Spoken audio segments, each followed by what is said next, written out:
Evet arkadaşlar, herkese mutfağımdan merhabalar. Şimdi size öyle bir tarifle geldim ki bu soğan ve bal kürünü belki duyanlar vardır.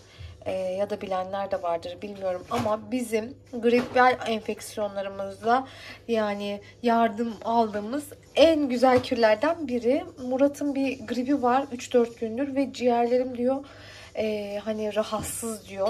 Yani balgam sürekli çıkarmak istiyor. Tıkanıklık var. Ve ona her akşam bir çay yapıyorum. O da balgam söktürüyor ama bu öksürüğe işte balgama, gribe birebir bir kür. En önemli püf noktalarından birisini size açıklıyorum. Şu soğan, şimdi küçük olduğuna bakmayın, ben böyle taze taze yapmayı tercih ediyorum. Bu soğanı olabildiğince küçük küçük doğrayacağız ve güvendiğiniz doğal bir bal olması da önemli. Bu bal bize dedem köyde aracılık yapıyor. Ve kendimiz süzüyoruz. Yani bizim güvenliğimiz bal bu olduğu için kabına bakmayın, pekmez kabında bal var.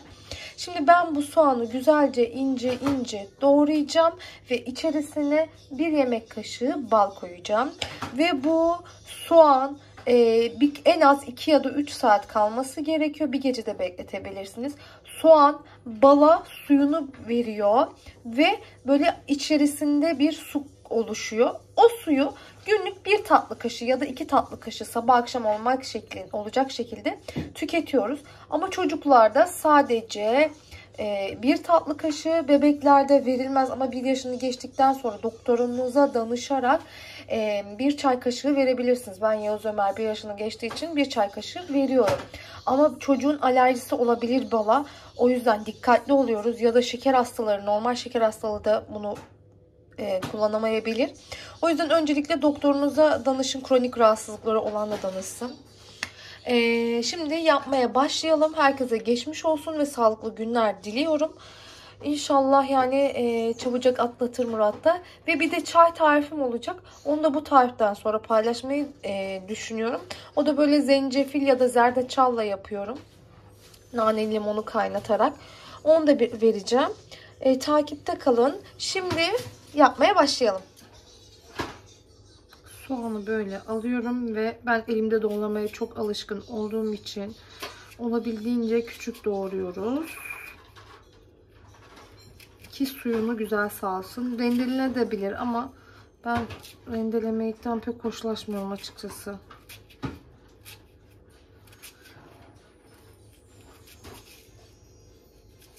Tahta kullanamıyorum ya. Alıştım böyle doğramaya.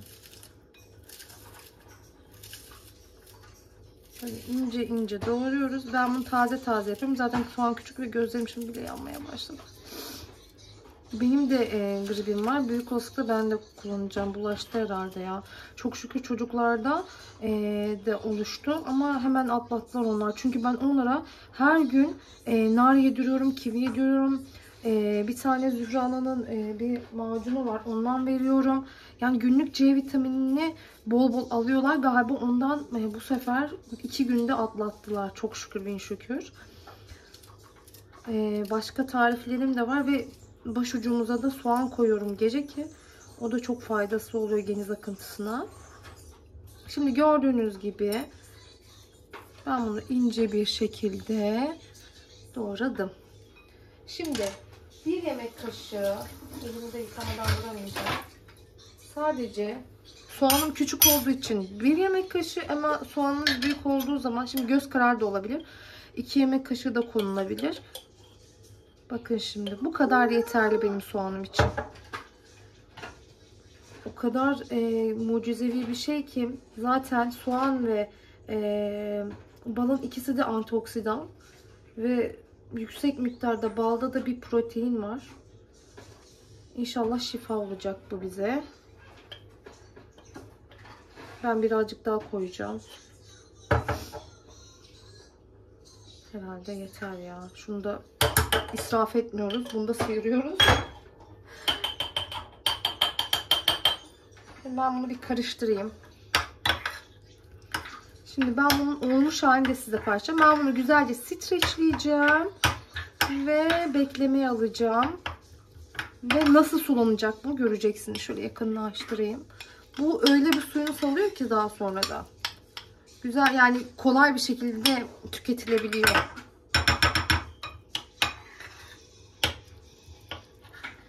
Hatta şu an bile suyunu salmaya başladı. Bakın. Çocuklaştı. Şimdi 2 saate bu öyle bir suyunu salacak ki göreceksiniz. Ve güzelce tüketeceğiz.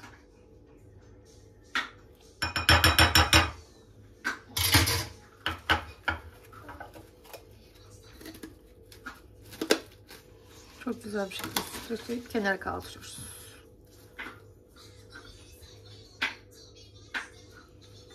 Evet, ertesi günden herkese merhabalar. Bunu gördüğünüz gibi suyu şöyle birikti. Şu tarafa göstereyim. Bu 2 gün falan tüketilebilir. 3 günde yetebilir belki ama 2 gün yeter. Bu gerçekten çok faydalı. Tavsiye ediyorum. Bir de çay var yaptığım özellikle. Onu da paylaşmayı düşünüyorum. Kanalıma abone olup videomu beğenmeyi unutmayınız. Herkese sağlıklı günler diliyorum.